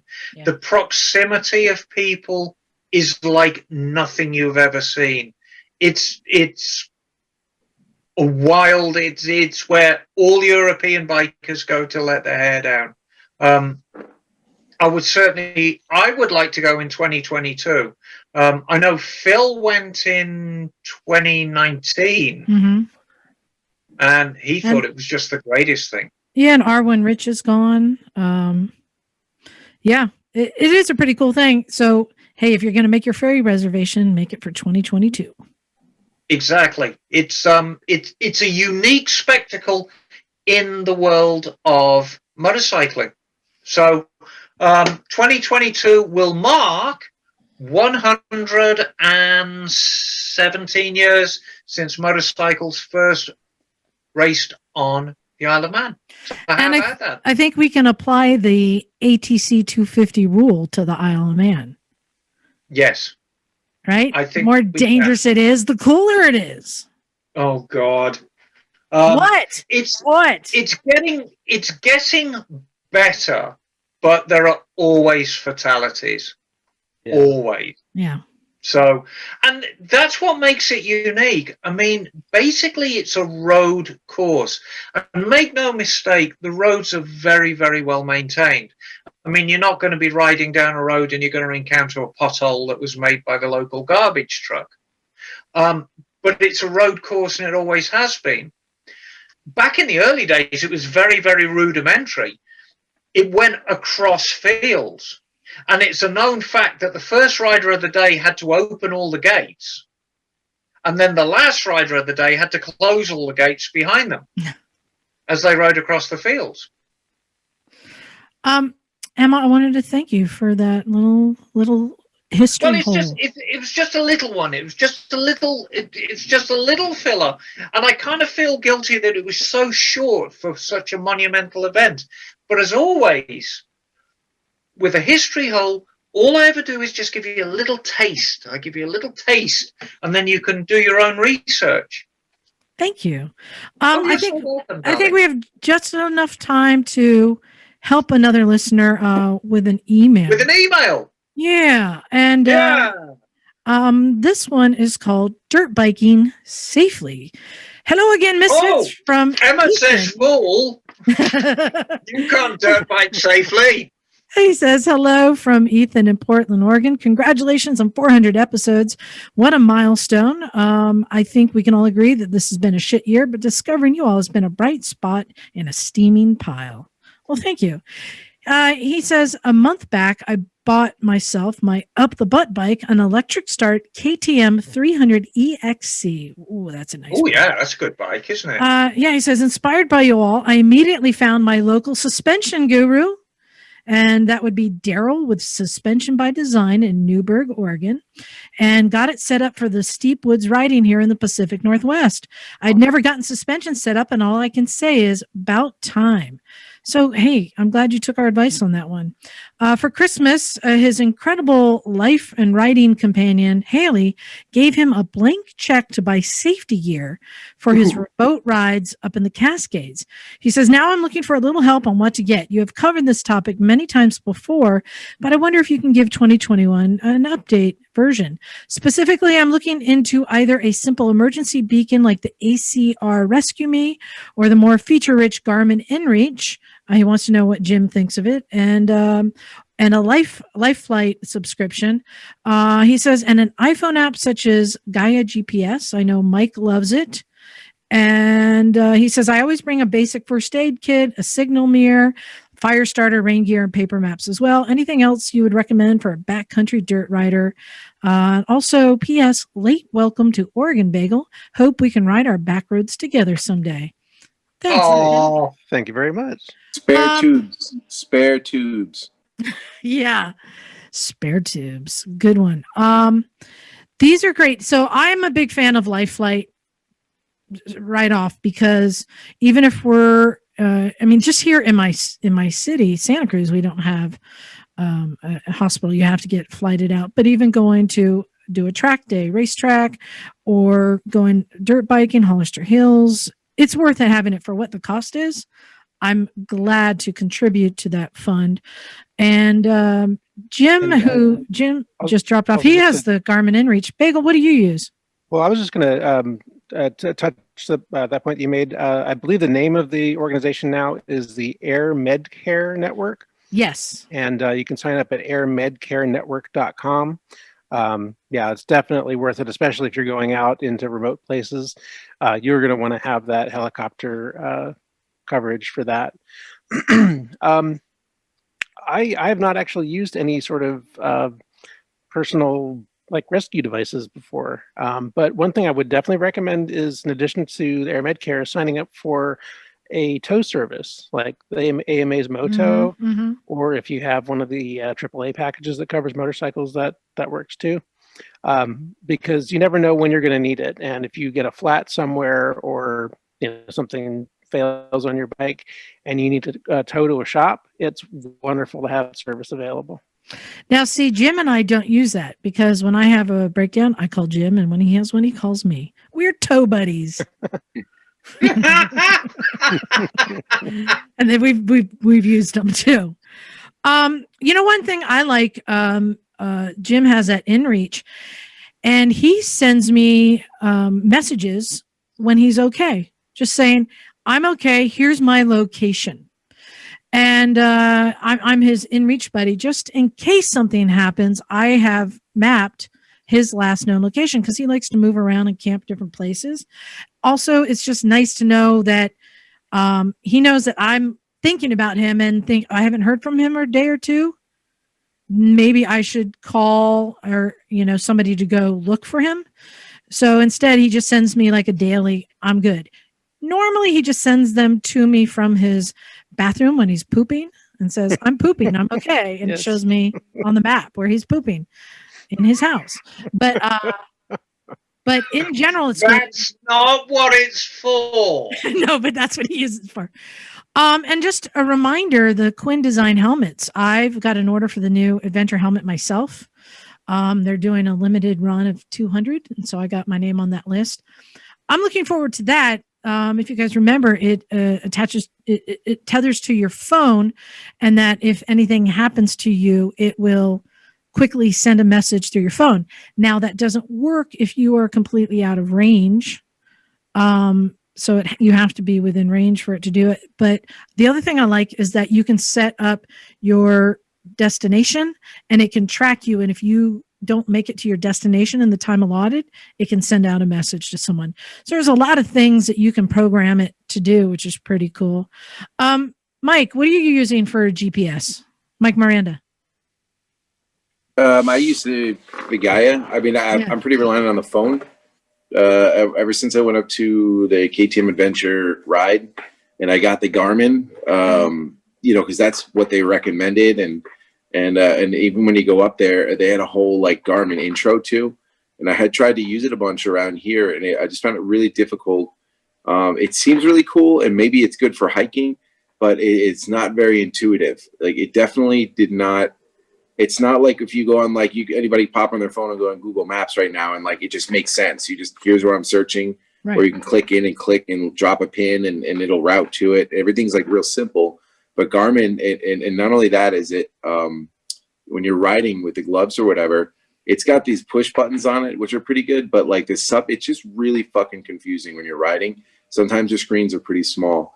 So I personally, I got the thing and it didn't work so well. And one of the guys I was talking to while I was there had mentioned, he uses his phone for everything. And I blew my mind, because I'm like, well, I haven't had service anywhere around here. And he's telling me about his cell phone. And I'm like, what fucking provider do you have? You know what I mean? We're in the middle of Yellowstone or Yosemite. And then when me and Jim went up to Bear Valley or whatever, Alpine Lake, it was fantastic. He had told me a couple of different things he was rattling off, and I heard Gaia, and then I was like, oh, I think that's the guy was telling me about.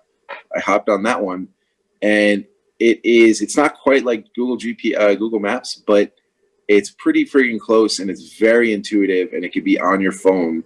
And the two things about that is that usually I have Bluetooth, so I can, if I have my phone on, I can like listen to some music while we're ripping through the woods. But I also have my GPS set up there. And the cool thing about it is that you know where you're going to go beforehand, right? Say you're going to go wherever. You can go and download a 100 square foot map. You just literally with your finger on it. It'll save it on your phone, like where it does photos. And then when you get there, you could just turn it on airplane mode, and you have all the functions of like a Google Maps without having to have any internet service whatsoever at all. So then it uses very low battery. So I just personally for myself, like I'm not super techie, but it just made a lot more sense to me. And then the really cool thing about it is you could do so many things so easily with it. Like if you're going to go somewhere, and this is what I did with Jim, was we'd started our campground. We didn't really know where we were going. We kind of had an idea. We're looking on a paper map. I just hit start, and then it would just start to track me and leave waypoints for me, right? And then if I got lost or he got hurt or I needed to get back or it got dark, I could just like flip it around and then hit start, and it would route me back on the exact same map that I took. Then you could save the map as a name.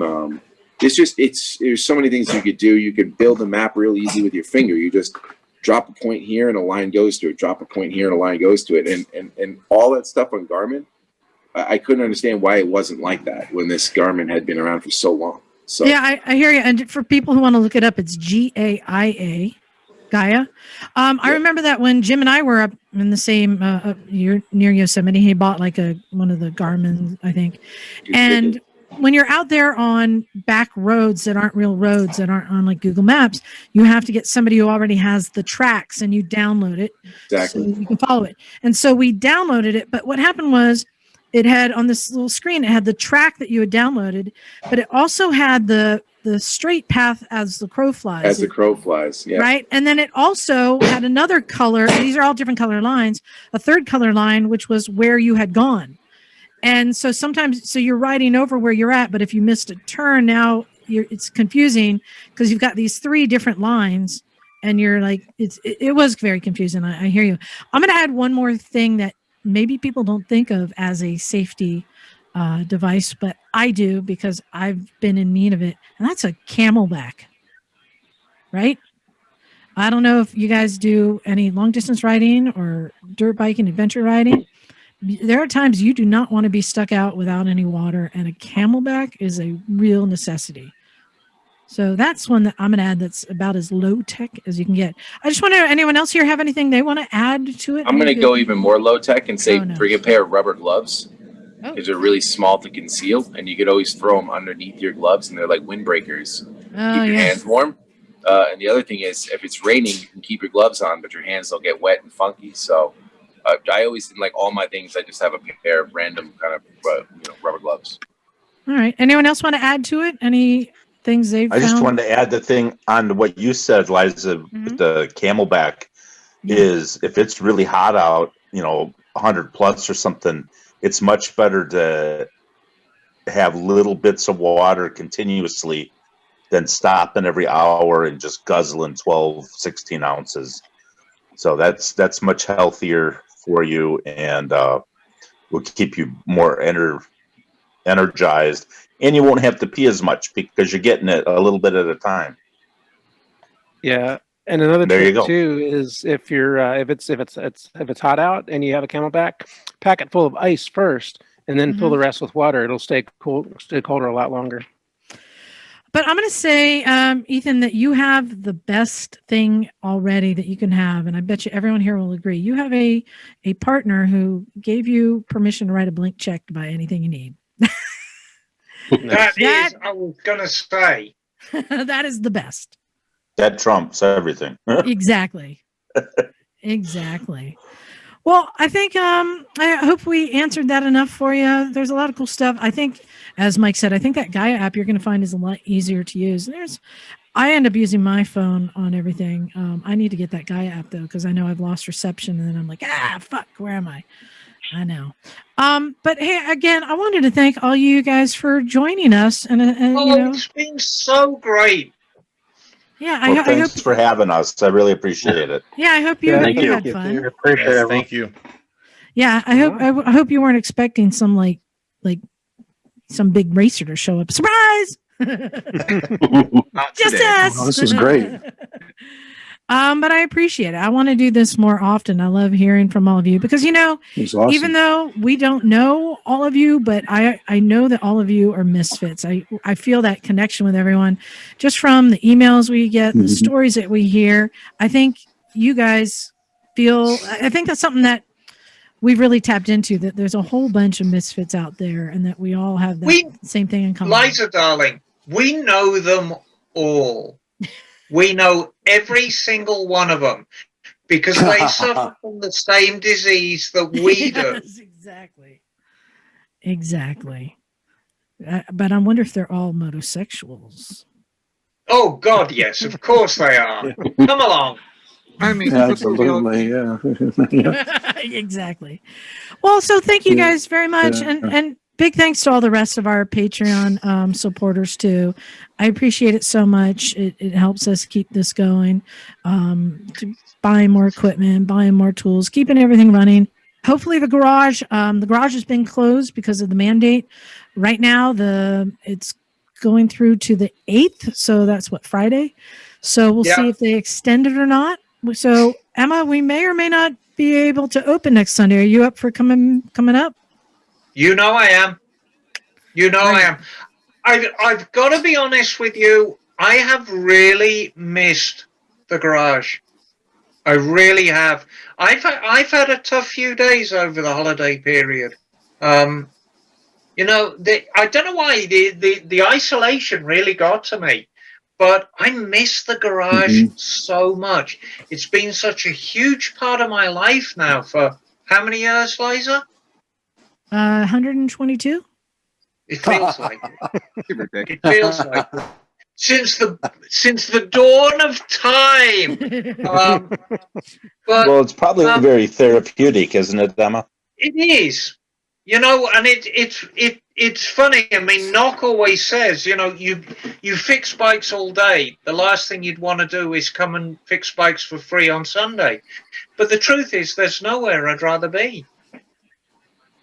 And Bryce, you had your hand up. Was there something else you wanted to add to that?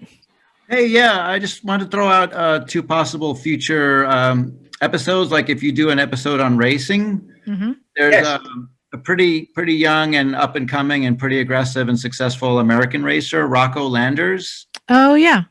So he might be. Melissa Paris was talking about Rocco Landers. Yeah. Okay. Yeah, I've met him in person. He's pretty cool, and he's very aggressive. He's a really crazy rider in a good way. Really aggressive, strong, and a good head on his shoulders. So that might be interesting. And if you do an episode on, I thought about like volunteerism and people who use motorcycle volunteerism. There's an organization. I'm not affiliated with either of these 2 organizations, but it's a really good one. It's Peru Voluntours.